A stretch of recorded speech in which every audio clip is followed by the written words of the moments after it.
এটা কবে ঘটেছিল এটা যদি আমরা বলি তাহলে খুব স্বাভাবিকভাবে মেরাজের রাত্রিতে, যে রাত্রিতে উনি ঊর্ধ্বগমন করেছিলেন। খুবই একটা গুরুত্বপূর্ণ ঘটনা এটা, যেটা সূরা বনী ইসরায়েলের প্রথম দিকে মহান আল্লাহ রাব্বুল আলামিন বলে দিয়েছেন, এবং আল্লাহ শুরু করেছেন সুবহানাল্লাযী।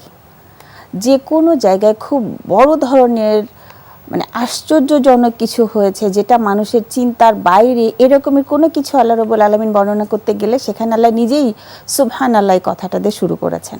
তো এইরকমের একটা আশ্চর্যজনক ঘটনা এটা। ইসরা শব্দের অর্থ হচ্ছে রাত্রিকালে ভ্রমণ করা, যেটা কিনা জমিনে ভ্রমণ করা হয় সেটা। আর এর সাথে সাথে আরেকটা থাকে হচ্ছে মেরাজ। তো ইসরা কথাটা আল্লাহ এখানে বলেছেন এই জন্য যে তিনি মানে প্রশংসা করে আল্লাহ শুরু করছেন যে যিনি তার বান্দাকে এক রাত্রিতে বাইতুল্লাহ থেকে বাইতুল আকসা পর্যন্ত ভ্রমণ করিয়েছিলেন, এবং সেখানে তার জন্য কিছু বরকতপূর্ণ ব্যবস্থা করে রেখেছিলেন যাতে করে তিনি তার নিদর্শন তাকে দেখাতে পারেন। ইসরা হচ্ছে রাত্রিকালে ভ্রমণ, যেটা হারাম শরীফ থেকে শুরু করে বা বাইতুল্লাহ থেকে শুরু করে বাইতুল আকসা পর্যন্ত ভ্রমণ করে নিয়ে গেলেন আল্লাহ রাব্বুল আলামিন। সেখানে যে উনি যেটা দেখলেন যে অনেক নবী রাসূল তারা মসজিদ আকসাতে অপেক্ষা করছেন। তার মধ্যে ইব্রাহিম আলাইহিস সালাম ছিলেন, মুসা আলাইহিস সালাম ছিলেন, ঈসা আলাইহিস সালাম ছিলেন, সবাই ছিলেন। এবং প্রফেট মুহাম্মদ সাল্লাল্লাহু আলাইহি সাল্লাম উনি ইমামতি করে সবার সাথে 2 রাকাত নামাজ সেখানে আদায় করলেন। সুবহানাল্লাহ।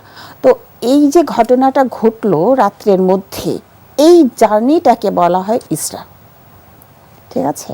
তো এটা কবে ঘটেছিল এটা যদি আমরা বলি তাহলে খুব স্বাভাবিকভাবে মেরাজের রাত্রিতে, যে রাত্রিতে উনি ঊর্ধ্বগমন করেছিলেন। বাট এটা নিয়ে মানে ইতিহাসবিদদের মধ্যে বেশ কিছু মতবিরোধ দেখা যায়, যেটা কোন মাসে হয়েছিল, কত তারিখে হয়েছিল এটা নিয়ে।